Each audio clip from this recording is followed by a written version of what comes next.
The Dallas Cowboys could be getting ready to make a surprise pick in rounds 1 and 2. All that and more this episode of the Locked On Cowboys podcast. You are Locked On Cowboys, your daily Dallas Cowboys podcast. Part of the Locked On Podcast Network, your team every day. Locked on Cowboys. Locked on Cowboys. Welcome back to the Locked On Cowboys podcast, part of the Locked On Podcast Network, your team every day. We'd like to thank you for making us your first listen of the day. Today's episode is brought to you by Gametime. Download the Gametime app, create an account, and use promo code LOCKDOWNNFL for $20 off your first purchase. I am your host, Marcus Mosher. You can follow me on Twitter at Marcus_Mosher. Joining me today, as always, is Landon McCool. You can check him out on Twitter at McCoolBCB. On today's show, we're going to be looking at 3 players that the Cowboys have already met with for 30 visits that could potentially be a surprise pick when we get to the draft at the end of April. Let's start with a name that has been very popular in Cowboy circles over the last 72 hours, and that is Kingsley, and please help me pronounce it again, Suamataia, right? Suamataia. Suamataia. Yeah. We'll get it, I promise. We'll get it. Suamataia. Suamataia. So what do you think of the tape? I really was. It's funny, it is funny that it seemed like everybody started talking about Kingsley all at once, and it was right as I was starting to look at his tape, which I thought was just Well, can we talk about that? Why do you think this just happened because we got the alert that he was a 30 visit and people are now kind of just catching up to his tape, or do you think it's something else? I think it's something else. Okay. I don't know what it is. I think, but I mean, we had word of his name being kind of around in the wind and a 30 visit before this. And then it did seem that like every, kind of plugged in Cowboys Twitter account that I know all started mentioning his name all at once. So I do think that that's a little bit suspicious. I don't know if that's chum. I don't know what that is, but somebody's whispering his name into the wind. I really liked him though. I get it because, you look at him, he's got a really good size. He's a little bit shorter for a tackle. He's, 6'4.5", but he's very thick. He's got a wide body. He's got good length. He's got large hands. He's not like too short to play tackle, but he's, on the shorter side. Right. Very good mover, right? Very good mover, athletic with quick feet. He's kind of one of those planet players. You just don't see 320-pound people that move with that kind of ease the way he does. Which is surprising. Because I kind of went into his tape blind a little bit, Landon, and it's like, okay, I thought this was going to be, because he played both left and right tackle, this was going to be a big 330-pound tackle that's a mover but doesn't have the athletic traits, and that's actually not the case. No, it's not. And you dig a little deeper. You're like, why is a guy that's 320 pounds, 6'4" plus, got long arms, why is he playing at BYU? Because you don't see a ton of elite athletic prospects necessarily anymore coming out of BYU like this. And he was a 5-star recruit coming out of high school. He's Penei Sewell's cousin, if I remember correctly. Yes. Super highly ranked guy. So and Oregon was on his short list. So but he ended up going to BYU, and he turned on the tape, and you clearly, it's like he's the biggest and best moving offensive lineman on the line. It's pretty clear. Well, except for last year. Last year he played right tackle for BYU, right, because they had Blake Freeland, who tested as like a 99th percentile athlete at left tackle. So it's funny that BYU just had 2 of these tackles that are just supreme athletes after years of never having them. Well, yeah, it's normally you see them getting a lot of the Samoan type folks, right? Because they're recruiting there. I think there's a big Mormon presence in that area. So there's lots of folks on missions that they come to BYU.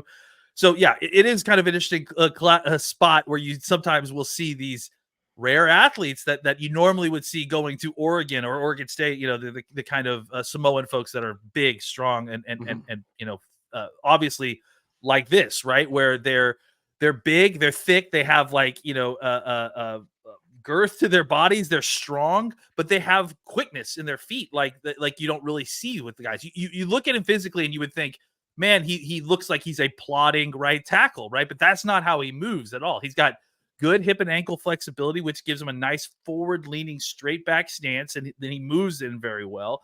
He can absorb power into his body while reloading and resetting his hands. He has pretty decent recoverability for a guy that's not super well refined in his technique. He's patient. He doesn't panic in pass protection. He keeps it all in front of him. There's several different times you watch him where guys try to execute spin moves and he doesn't reach. He just keeps it in front of him, keeps the guy in front of him. When he's done, he's right there ready, waiting for him. Excellent mirror athleticism.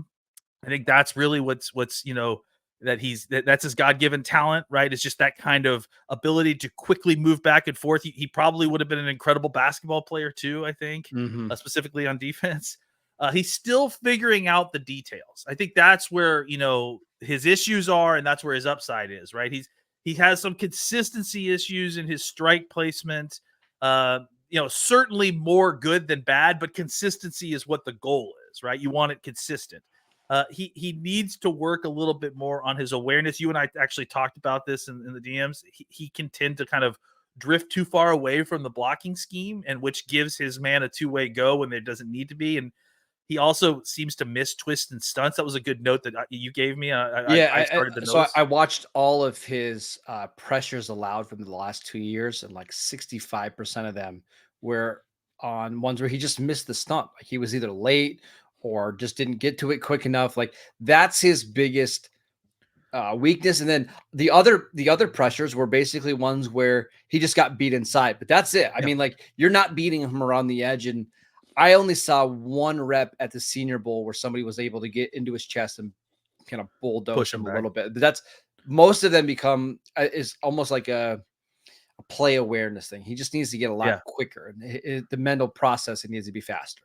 Yeah, I think, if anything, you're going to see this guy overset more than not. And then the part that he needs to work on is he needs a stronger post leg, right? He needs to be able to get back inside with strength.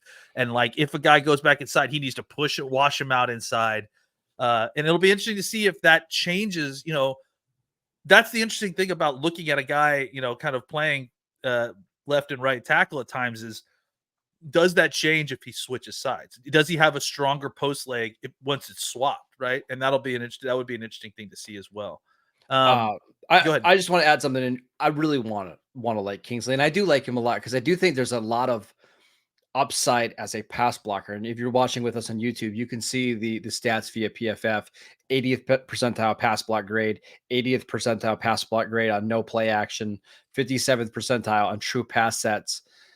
My issue with him, and it showed up in the Senior Bowl, is you're just not getting anything as a run defender right now. 3rd percentile gap block grade, 2nd percentile zone block grade. And it almost doesn't make sense on zone stuff because he's so athletic and he can get to the second level. He just needs to play more.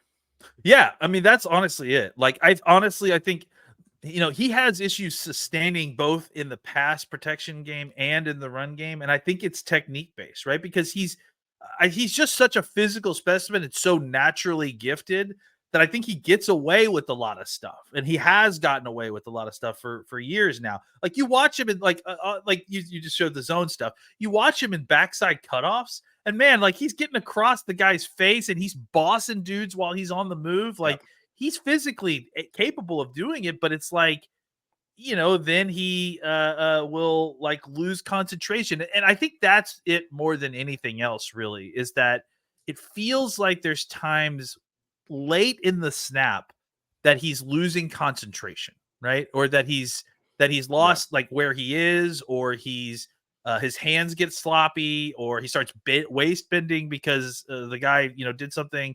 And I think that's where, if he could kind of just finish some of these snaps a little bit stronger, or with just technique throughout the snap, I think he would have better and more consistent results. He definitely just needs a lot more playing time. Could you see him as a potential pick for the Cowboys at 24?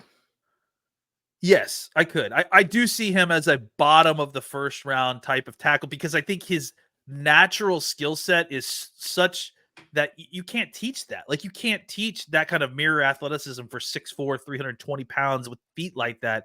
I think, and he's strong and he's physical and he likes physicality. So I think I can teach him how to run block if he can just consistently kind of stick with it. And he's a captain, he's got good, played both sides. I played both sides. Like he's got aspects that make me confident that he's going to put the work in and be able to do it. But where does he win? He's a natural tackle with upsides that need technique sharpening. The unanswered question, like I just said, is can he improve fast enough to be effective early in his rookie season? I have no doubts that he's going to be a starter just because of his physicality and his ability. But, what's it going to look like early if he has to start for an NFL team? I think it could be rough, but I wouldn't be surprised if year 2 it was significantly better. I just think he's going to be one of these players that improves a lot with more playing time. We'll say really quickly before we move on, you're starting to see a pretty big rise from him in the consensus boards. I know somebody like Nate Tice, I think, had him 21st overall on his big board. I know Our Lads, which it does this really cool draft magazine every year, they have him as the 3rd best tackle in the class. And actually his grade with Joe Walt is pretty similar. So they think he's on like the same trajectory there. So a lot of really smart people are kind of coming around to the idea of Kingsley, maybe jumping players like Tyler Guyton, Patrick Paul, maybe even Armarius Mims. So keep an eye on Kingsley because this is starting to feel just a little like the Tyler Smith drumbeat that we got like 2-3 weeks before the draft. All right, Lane, we got to move on. We've got 2 other players that we want to talk about, including somebody who's been frequently requested as a player on the show that everybody wants us to break down. That's Braelon Allen from Wisconsin. We will get to him next. This episode is brought to you by BetterHelp. What's the first thing that you would do if you had an extra hour in your day? Would you go for a run? Would you take a nap? How about read a book? A lot of us spend our lives wishing that we had more time. The question is, time for what? If time was unlimited, how would you use it? The best way to squeeze that special thing into your schedule is to know what's important to you and make it a priority.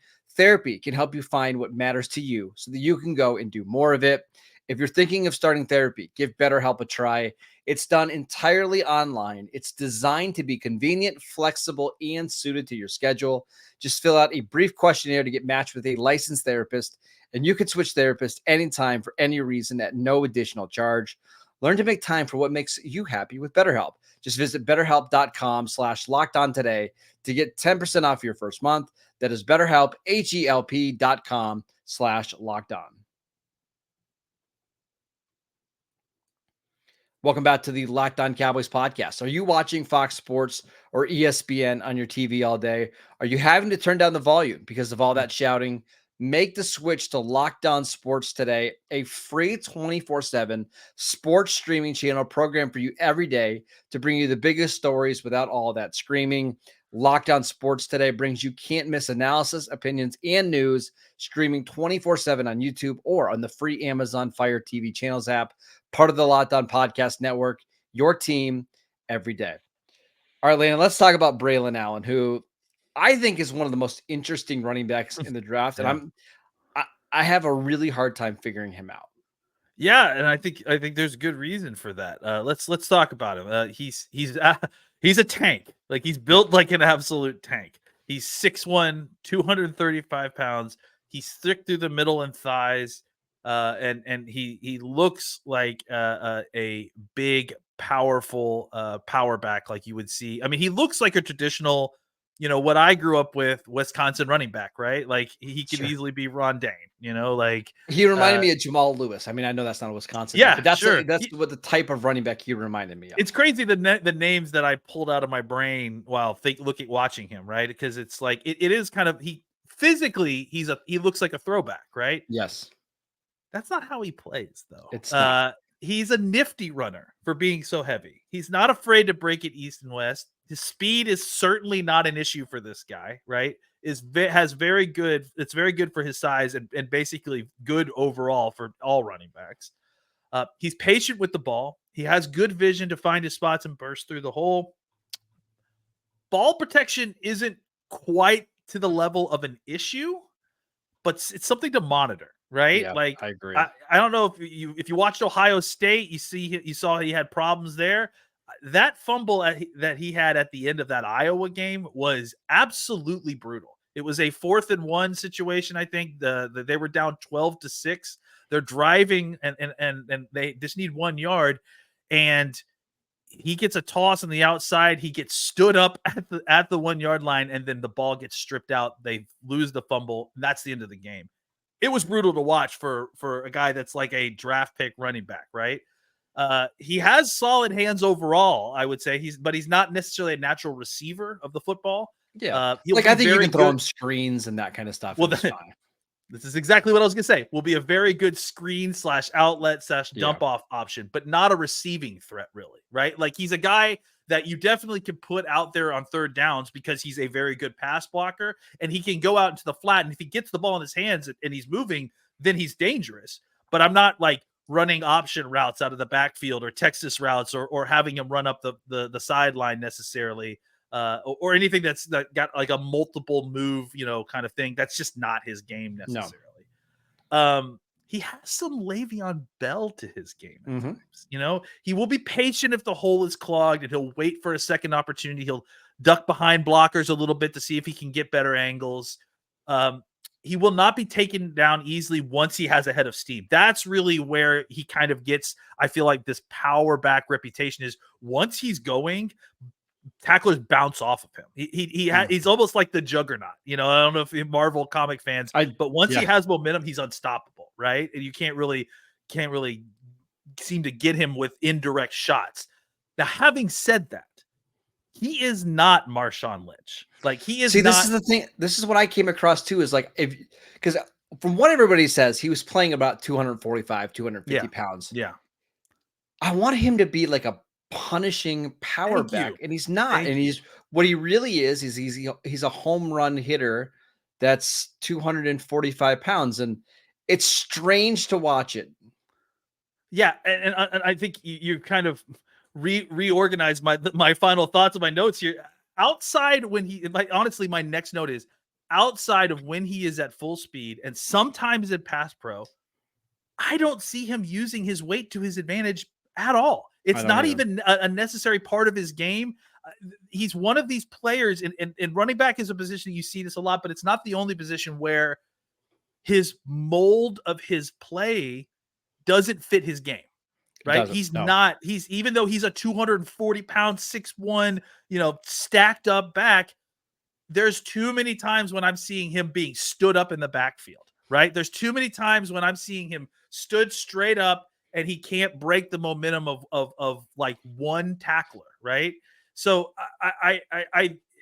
where does he win? He's an explosive arm tackle destroyer. Like I think if you give him a runway, he's bursting through and he can score from a lot of different spots because he really is fast and he has good acceleration.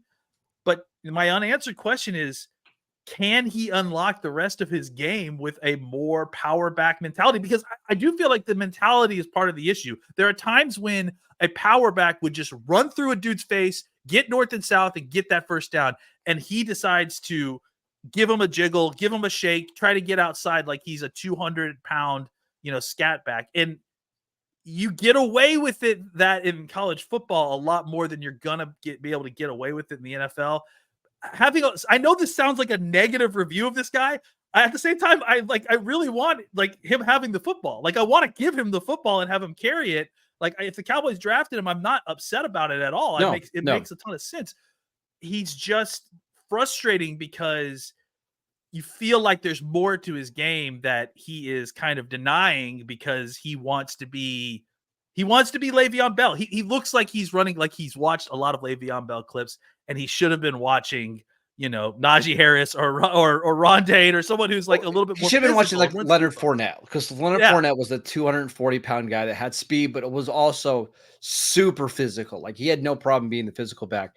Let's run through some advanced stats here via PFF. And this is my concern. 59th percentile rushing grade this year, 74th percentile missed tackles forced per attempt. Very good. Yeah. 49th percentile in yards after contact per attempt. That's what's the most interesting to me is I would have assumed like before looking at the numbers, like that should be like 99th percentile. Like once he gets contact, he should be able to blow by those guys and still make plays. It just didn't happen. Big run rate. So despite him trying to be a home run hitter, only 43rd percentile, and the receiving grade, 17th percentile. He didn't test, which makes me think, Lena, that he's trying to change his body a little bit ahead of the NFL rather than trying to be 245 pounds. We already saw him drop to 235 pounds. If you remember Le'Veon Bell, who you used him as a comp, Bell at Michigan State was like 248, but the peak seasons he was like 225. I wonder if Braelon Allen's trying to cut some weight to get ready for the NFL so he can be a little bit quicker, because that's my big concern. Is there are some times where he looks so fast in the open field, but if there's any penetration in the backfield, the lack of quickness can get him. Oh yeah. Like that's the thing that's frustrating to watch him is he takes a ton of tackles for loss because he isn't a one cut runner. Like he's not a guy who's going to put his, even though he has the physical attributes of a one cut runner, has incredible acceleration for a guy who's 235 pounds, which is what allows him to run that kind of Le'Veon Bell patient style, right? Because he can wait, and then boom, he's through, right? There are too many times when his offensive line misses a block, and because he's trying to figure out a way to get around the guy instead of just getting north and south, he gets stood up, and it's like him face to face with a defender, and he's not going anywhere, and it's just really frustrating. So yeah, I like him, but he's kind of frustrating to watch at a lot of times. So the Cowboys have him in for a 30 visit. I think round 2 is too high for him, but I think round 3 is a good spot. Like if you can get him round 3 and you compare him with maybe a more dynamic passing down back, I think that makes a lot of sense. Absolutely. Yeah. And again, like the thing I do like about him is like, he's not an outstanding receiver, but he's a good pass blocker, and he's good enough on dump offs so that he's useful as a third down. So you don't have to take him off the field on third downs. All right, let's talk about my favorite player in the draft. And I know I've been saying that a lot. This is legitimately my favorite player in the draft, Malachi Corley. But does he fit the Dallas Cowboys? We will get to that next. This episode is brought to you by Gametime. Gametime is now an authorized ticket marketplace of Major League Baseball, which makes getting tickets even faster and easier. Prices on the Gametime app actually go down the closer that it gets to first pitch, with killer last minute deals, all-in prices, views from your seat, and their lowest price guarantee. Gametime takes the guesswork out of buying MLB tickets. I can't wait to go to Pirates games this summer. The Pirates are actually somewhat good after a good start this year. I know, believe it or not, Pittsburgh fan. Save up to 60% off buying last-minute tickets for sports, concert, comedy, and theater events near you.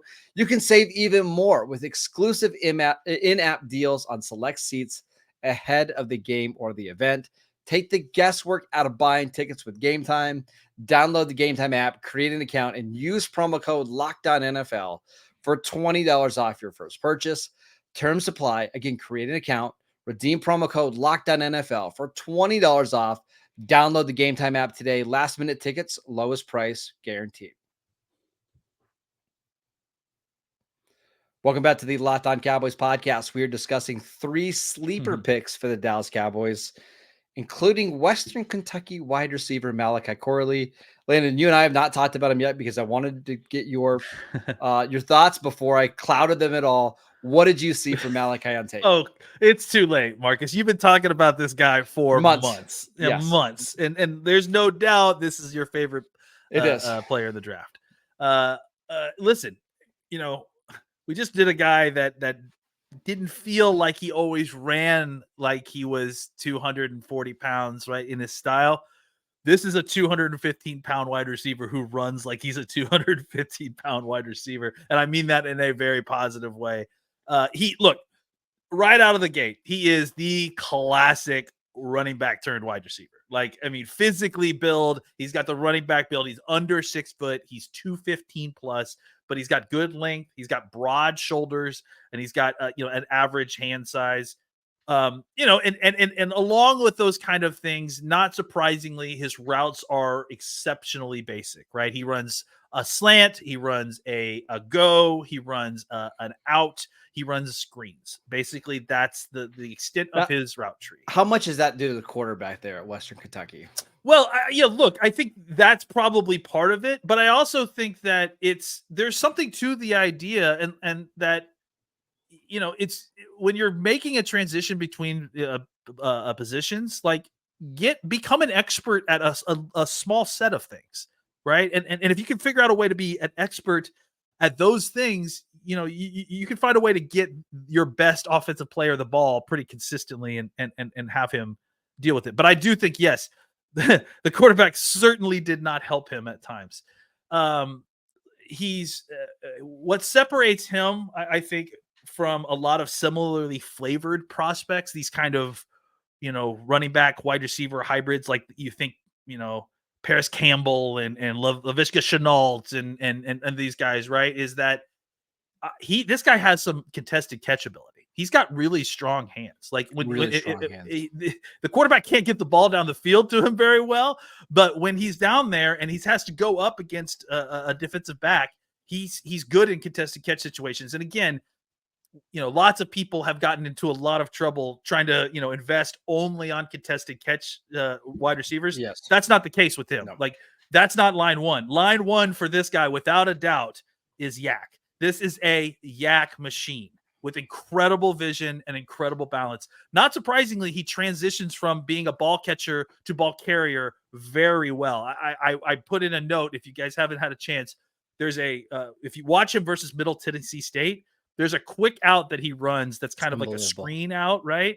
And he catches it like over his shoulder, like behind the line of scrimmage, and it so smoothly turns upfield and is gone. Like, it was incredible to watch, just that kind of coordination and ability to coordinate your body like that. He has a bag of tricks to stay off the ground that is really incredible to watch. He'll absorb contact without losing his feet. You'll see him take a big hit and then he'll spin move and then land right back on his foot and keep going. You can see that he's a sub 4'5", 215 pound plus player. He's a load. Like, once again, lot like Allen, where once he gets going, he's tough to tackle. He's strong and he's physical, and he will run through you. Like, he'll put his shoulder down and run through you. He's a screen specialist. Like, he's a hands catcher who becomes a ball carrier quickly with running back vision. He has eyes in the back of his head. His vision really is incredible. Like, his ability to kind of see the lanes, but not only just the lanes as they are, but as they'll develop, right? And then making inside cuts on people's back shoulders in order to get more yards. I put that I think life might actually be easier for him at times in the NFL. I tend to agree. He will likely be a third option on an NFL squad in comparison to when Western Kentucky played Ohio State, and by halftime, Ohio State was double and triple teaming him. There was crazy. There was crazy. There was a couple times in the middle of the field where he would run a route, and there would legitimately be like a corner, a safety, and a linebacker, all basically committing a little triangle around him. Like, good teams weren't going to let him beat them. I think in the NFL, you get him into on an offense that already has 2 or 3 or 4 good playmakers, and you just let him be the yak guy. He is going to crush it. I got a couple stats I wanted to read you really quickly. 2,100 career yards after the catch. That's insanity. Roman Wilson in this class, who's likely going to be a top 50 pick, has 1,700 total yards in his career. And Malachi Corley has 2,100 yards after the catch. His yards after the catch per reception is the second best ever from PFF. And he did it in back-to-back years, averaged over 8 yards after the catch per reception in back-to-back years. If you're watching with us on YouTube right now, 98th percentile yards after the catch per reception. 96 percentile separation percentage. That's a little bit cloudy and noisy because a lot of it's screens and that kind of stuff. Schemed open stuff. But I want to mention the thing that's interesting, that it's the yak and he doesn't drop passes. You can go a long way if you can just do those two things. Yeah, and I will add in one more extreme positive for him before we talk about the rub. He's an incredible blocker. So you're going to be able to put him out on the edge. And if you throw screens to someone else, or if you're running the ball wide, or if you just want to use him as a motion like wing blocker, like, I think he could come in and be a positive influence as a run blocker or screen blocker as well. So I think he has really strong, gadget player vibes early in his career while he's developing into more than that as his career goes on. Now, here's the rub. There's two big ones that I'm just going to put out here. He is not ready to play the X in the NFL. Just No, not he's ready. not. I think he needs to be a slot guy. Yep. And he is not ready to consistently beat man coverage using just his route running. Nope. Like it's just not there yet. He's not developed to the point. He hasn't run enough routes. So he needs to learn the route tree a little bit more. And then he also needs to learn the subtlety inside of those routes. He's probably a little bit further along in some of the things like running slants and outs and that sort of thing, because he's run a lot of those. But, if you're going to have him running, deep post, corner routes, any, stops, anything or any kind of multiple move route, he is going to take a lot of time to kind of get going there. His skill set reads like a rookie year gadget wide receiver 3 role with hopes of developing into your own Deebo Samuel someday, right? Like that's, that's the obvious comparison of the pinnacle of this type of player, right? Where does he win? Toting the rock. Just give him the ball however you can, put the ball in his hands and let him run with it. Unanswered questions. How quickly can he start winning consistently without being schemed open for targets? I don't know. But even if he can't, I think he could. I don't know if he's going to be this kind of special teams player, but like Cordero Patterson was able to find a role now as a running back later in his career because he was just so good with the ball in his hand. So I think even if that's what he gets reduced to is, hey, this is a guy that's going to play a little in the backfield. We're going to give him screen, targets. We're going to give him some easy slants. I think that has value. But I feel confident that his physical style is going to transfer to the NFL. Even in the Senior Bowl, like the defensive backs, they were having a hard time handling his strength. He was bullying guys at the line of scrimmage. I don't think you want to draft him right away to be like your number 2 receiver. You want to put him in an offense where he can just be a gadget and you kind of slowly ramp up his effectiveness. I want to give another player that I think he could be similar to. Randall Cobb was a quarterback at Kentucky that started his career as like the 5th receiver on the Packer team. He was a kick returner. By year 2, he became the slot receiver. And then by like year 4, he was really like the number 1 option on that team. Yep. I'm not saying he's going to be Randall Cobb, but that kind of progression wouldn't be all that surprising to me. No. Yeah. I think the thing you like about him is he has a very clear role early in his career, right? Like you feel like you can get value out of this guy immediately. It may not be a ton. It may not be, a first round wide receiver. No, but this is a guy that on almost any NFL team could get 2 or 3 snaps a game, maybe 2 or 3 targets a game, right? Like where, he's out there potentially as a run blocker. He's out there in special teams. I actually think with the new kickoff rules, he would be a really great kickoff return. I think he's going to be. He's going to have to play there early on, I think.